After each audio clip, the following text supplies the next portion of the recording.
ASM Clermont contre La Rochelle, c'est le dernier match de la 15e journée de Top 14 avec comme enjeu pour les deux équipes de rentrer dans le Top 6 dans un stade Michelin, une fois encore copieusement garni.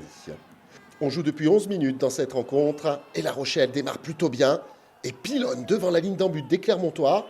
Le score est de 3 partout.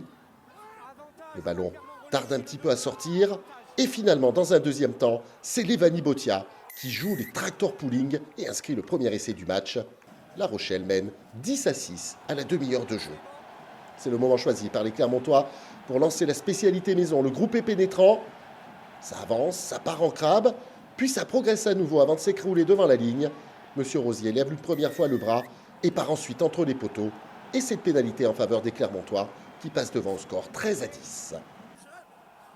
2 minutes plus tard, l'ASM est lancé enfin dans son match. Zamora trébuche, mais parvient quand même à extraire ce ballon du regroupement. Derrière, les passes s'enchaînent. Le retour intérieur d'Harry Plummer est terrible. Le dernier plaquage de Jack Nowell ne suffit pas. Plummer finit entre les poteaux et l'ASM break 20-10 avec la transformation. À la 37e minute, La Rochelle est en position offensive, mais le ballon tombe. Nous sommes lance la révolte. Longue passe. Loa, avant de passer au sol, transmet ce ballon à Delgui. Fin de 2 coups de pied, retour intérieur, transmission pour Sowakula qui d'une passe de basketteur lance Joris Jurand dans son couloir. Le jeu au pied de Jurand est absolument parfait, le rebond idéal et l'ailier clermontois finit entre les poteaux. 25-10, Clermont a renversé le match en tout juste 5 minutes et compte 15 points d'avance à la pause. Des Clermontois insatiables et qui, après un quart d'heure de jeu dans la deuxième période, relancent un groupé pénétrant.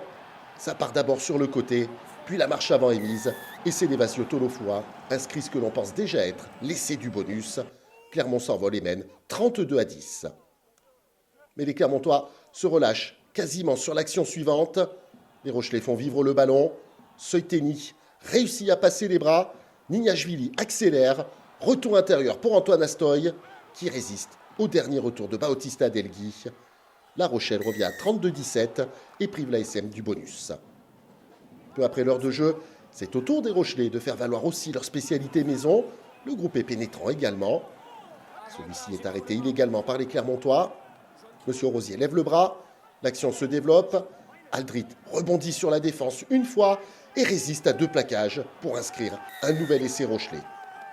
Avec la transformation de Yaya West, ça fait 32-24. West qui ajoute une pénalité pour ramener son équipe à 5 points. Il reste alors une action. Et Harry Plummer, héros de cette rencontre, intercepte ce dernier ballon. Christophe Urios peut souffler mais sourire. Son équipe l'emporte 32-27.